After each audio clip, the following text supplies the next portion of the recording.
So hello everyone, in today's video we'll be learning some basic get bash commands. So without any further ado, let's get into it. So let's just open our get bash from here and then let's start learning our first command, which is pwd. So what do you mean by pwd? Pwd stands for print working directory. What do you mean by directory? A directory is basically a folder. For example, this folder right here. So a directory just means a folder. Alright, so if we press enter, it is going to give us this path. What does this path mean?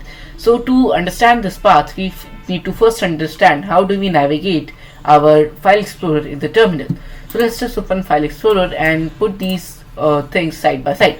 So here this / means root. So inside root there is a folder which is C. So if we go on this PC, as you can see there is this C, and inside C there is a folder named users, folders, or you can say directory.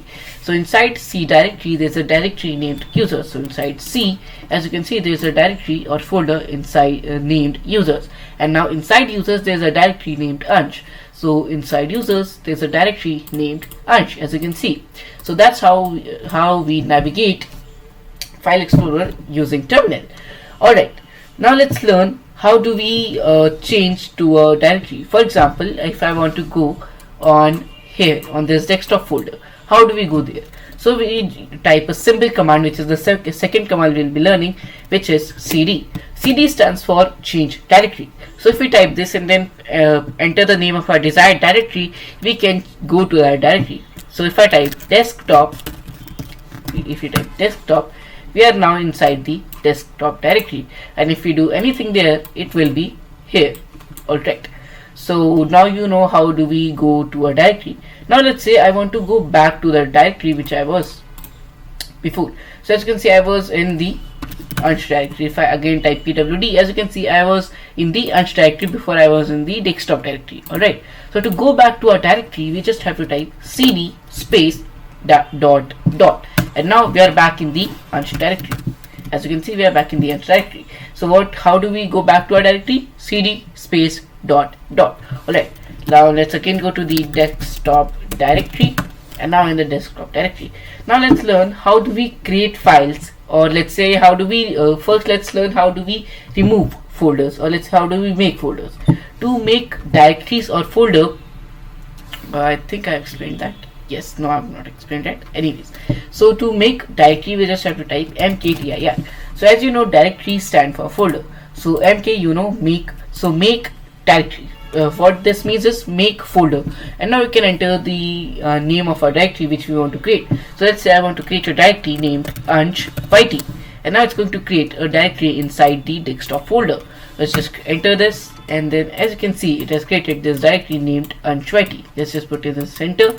And now we are going to remove this directory using our get bash. How do we do that? We just type rmdir.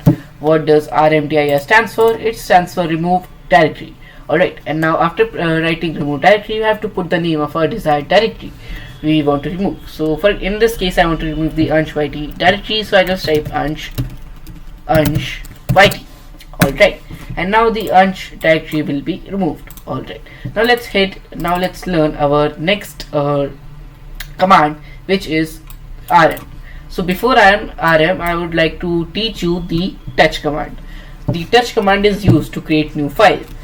Previously we were making folders, or you can say directories, but now we will be making files. To make a file, we just have to type touch and then the file name with the .file extension. What is a .file extension, you may ask? Let's create a new file here, or let's just use this file here. And now if we right click it and go on its properties, as you can see, it's saying type of file .txt. So this .txt or dot extension we have to put in our file. So let's just go on get bash here, and now after writing touch file, we can put any extension we want. We can put .sh, which stands for shell, or you can just type .txt, which creates a simple text file. Alright, so after typing touch file .txt, it is going to create a new file in our desktop, which is this one. It created this file. Alright, now let's say I want to type something in this file. How do we do that? So get bash offers two text editors, which are Vim and Nano, but in today's video we'll be using the Nano text editor. To open a file in Nano text editor, to write something in it, we just have to type nano then file name with the dot extension. Alright, and now file.txt or whatever your file's name is going to open in nano text editor, and now we can write anything here, or this could be anything. Alright, you can say this video explains the basic git bash commands. Alright, now to save whatever you have written here, we just have to press Ctrl O together and then enter. And now to exit out of this nano text editor, we have to press Ctrl X. Alright, now we have written something in our file.txt. Now to see what is written in a certain file without going to that file through the GUI, this is called GUI. But to see whatever written in the file using our terminal, we have to use the cat command.